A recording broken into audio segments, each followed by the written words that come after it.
Para preservar as meninas, vamos mudar os nomes de todas as menores de idade desta reportagem, distorcer a voz delas e ocultar também a identidade dos responsáveis.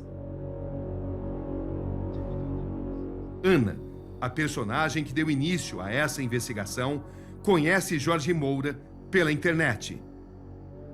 Do contato virtual até a primeira sessão de fotos, foram 30 dias. Jorge marca um ensaio para novembro de 2020. O rei dos cliques faz uma única exigência. O que ele te pedia exatamente? Sempre tirar foto de biquíni, né? Que era moda praia, shortzinho, biquíni, camisetinha. É verdade que ele chegou a te pagar pelas fotos? Sim, pagou. Uhum. Depois de um tempo começou a pagar. Quanto que ele pagava? Pagava em torno de R$200. A senhora considera que a sua filha caiu numa armadilha? Ah, com certeza. Considero sim, com certeza. Era o alerta de que a relação profissional entre modelo e fotógrafo estava prestes a ultrapassar o sinal vermelho. Quando você achou estranho? A partir de que momento que você sentiu que havia algo que não era profissional ali naquela relação? Já me assediou, já tentou pegar... Já pegou mesmo no meu cabelo, falou umas coisas estranhas. Isso, com certeza, não é de coisa de fotógrafos mesmo, sabe? Descreva a situação. Como foi? Então, primeira vez eu fui me trocar no carro, né? Porque tinha o quiosque, mas a porta do banheiro estava fechada. Então ele falou, pode se trocar no meu carro. Então eu entrei, né, e fui me trocar. Aí ele entrou, sem eu esperar, entrou, sentou do meu lado. E falou assim, você fecha a porta, quero falar alguma coisa pra você. Aí tá. Eu não sabia o que ele ia falar, né? Mas eu não ia pensar coisa ruim dele. Então, na hora que eu fechei, ele olhou pra mim e passou a mão na minha perna. E falou assim, nossa, você tem um olhar muito bonito. Seu olhar é sexy, por isso que eu gosto de fotografar com você. E passou a mão e, eu não sabia o que falar, sabe? Entrei em choque, fiquei... Não sabia o que fazer nessa hora, sabe? Você considera o Jorge um pedófilo hoje? Sim. Valentina, 10 anos. Qual é o seu sonho? Meu sonho era ser modelo, mas depois disso que aconteceu, eu desisti. Você pensava muito em ser modelo? Sim. Um olhar inocente, marcado por um trauma. O que você observou? Eu vi que quando a gente estava trocando de roupa, ajeitando as roupas, ele pegou o celular dele e ficou mirando pro espelho o celular, como se estivesse tirando foto nossa. E quando eu olhei pro espelho, ele abaixou o celular e ficou, assustado e ficou mexendo no celular como se estivesse cronometrando ainda. Um relato difícil de escutar. Mas essa é a nossa missão como jornalistas. O que ele te pedia exatamente? Ele pedia pra gente fazer umas poses que eu não me sentia muito confortável, mas eu não falava nada pra ninguém, porque eu pensava que era normal isso. Virar de costas e mostrar a parte de trás do corpo. E fazer caras que não me deixavam confortável. Beatriz, 13 anos. Apesar da pouca idade, clareza para explicar os acontecimentos. A gente teve 4 ensaios, os 2 primeiros na praia, para tirar foto, e 2 no estúdio. Inicialmente, no primeiro, ele pediu, sim, a troca de roupa rápida, mas como eu tava, ensaiando, como eu tava preocupada em prestar atenção, em aprender, eu não reparei muito no espelho, reparei mais em mim e tal. Aí eu não vi nada. Só que no segundo ensaio, quando a gente estava fazendo de novo essa troca de roupa, eu reparei ele observando a gente pelo espelho e pegando também o celular pra tirar foto, gravar vídeo, sabe só o que ele estava fazendo. Vergonha. Como é que eram as fotos que ele tirava? Ele pedia pra gente fazer umas posições bem desconfortáveis, como agachar e botar a mão na frente, assim. Isso com roupas de biquíni, né? Que geralmente eram de tamanho bem menor que o nosso. Ele nunca tinha o nosso número, mesmo a gente falando várias vezes. traumas. Isso deixou marcas em você?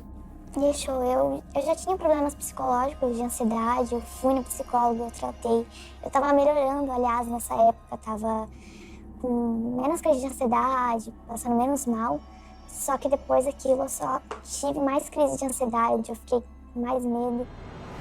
Marcas profundas em cada uma delas. Muitas meninas que ficaram com depressão, crise de ansiedade, pânico. A minha filha tem crise de ansiedade. Então, aí a gente viu até onde que ele estava indo e que ele realmente era... Deu para perceber que ele era um abusador mesmo. O destino das fotos das vítimas de Jorge Moura é sempre o mesmo: a Deep Web.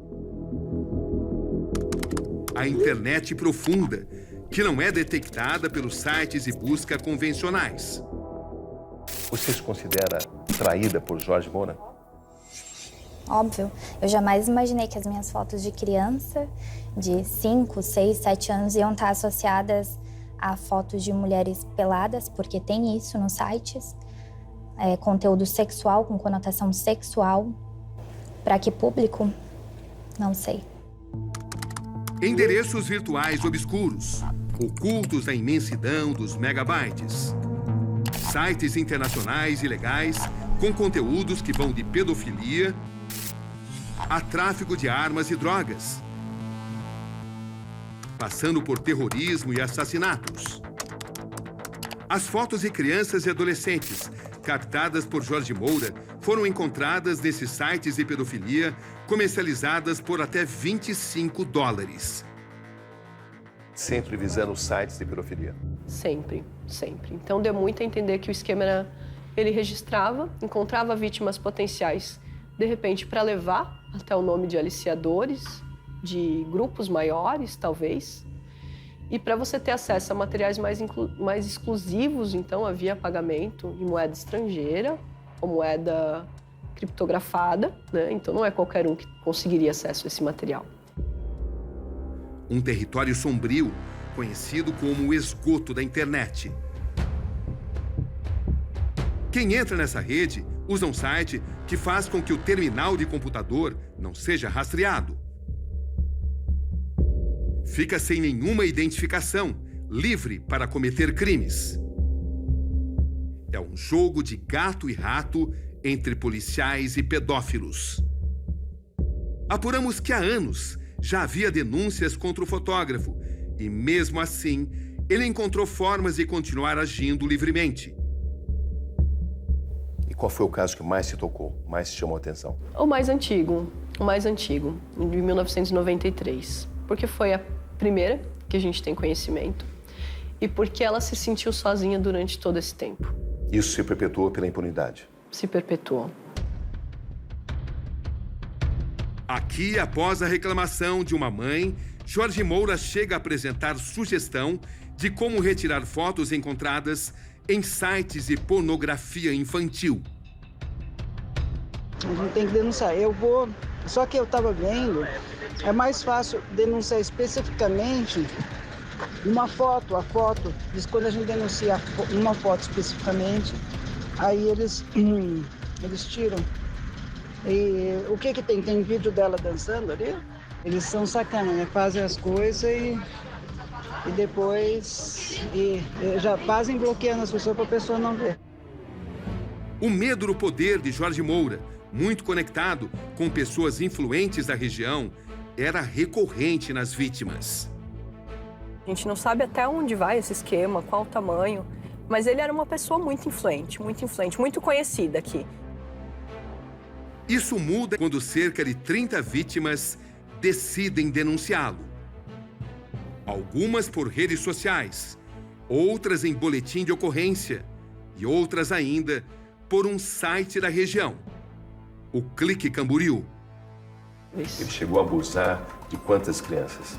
Por volta de umas 7 vítimas que a gente sabe que ele tocou mesmo, né? Que ele tocou nas partes íntimas, que ele beijou, né? Um pedófilo compulsivo. Compulsivo, que se aproveitava da oportunidade de estar sozinho com as meninas. Mesmo assim, Jorge continuava em ação. Itajaí, sede da Polícia Federal na região. A caminhada de Jorge Moura só é interrompida quando as denúncias contra ele chegam à Polícia Federal e ele acaba preso.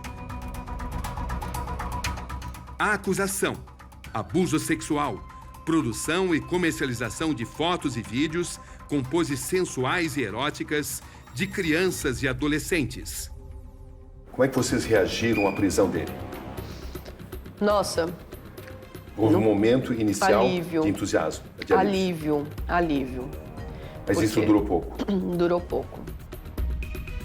Defendido por 4 advogados, ele é solto pouco mais de um mês depois. Como é que vocês receberam o fato do Jorge ter sido solto? O fato dele ter sido solto é como se, de alguma forma, o depoimento, a palavra de todas essas meninas abusadas, injustiçadas, não tivesse peso algum. Como Jorge Moura responde às acusações contra ele? Durante dias acompanhamos seus passos. No rastro do fotógrafo Jorge Moura, descobrimos vários de seus endereços. Esse é um deles. Estamos no centro de Camboriú. Aqui, ele já foi visto algumas vezes. Procuramos documentar sua rotina. Jorge frequenta lojas, supermercados e uma igreja. Continua dono de um estúdio de fotografia, o mesmo que usava antes, ao lado de uma pizzaria no centro da cidade. Aí está ele, de boné, blusa azul, calça jeans e sapatênis. Qual será o lado dele da história? Não podemos perder essa chance. Qual será a reação dele quando perguntarmos sobre as acusações que são feitas contra ele? É o que vamos descobrir. Bom dia, Jorge. A seguir, no Câmera Record.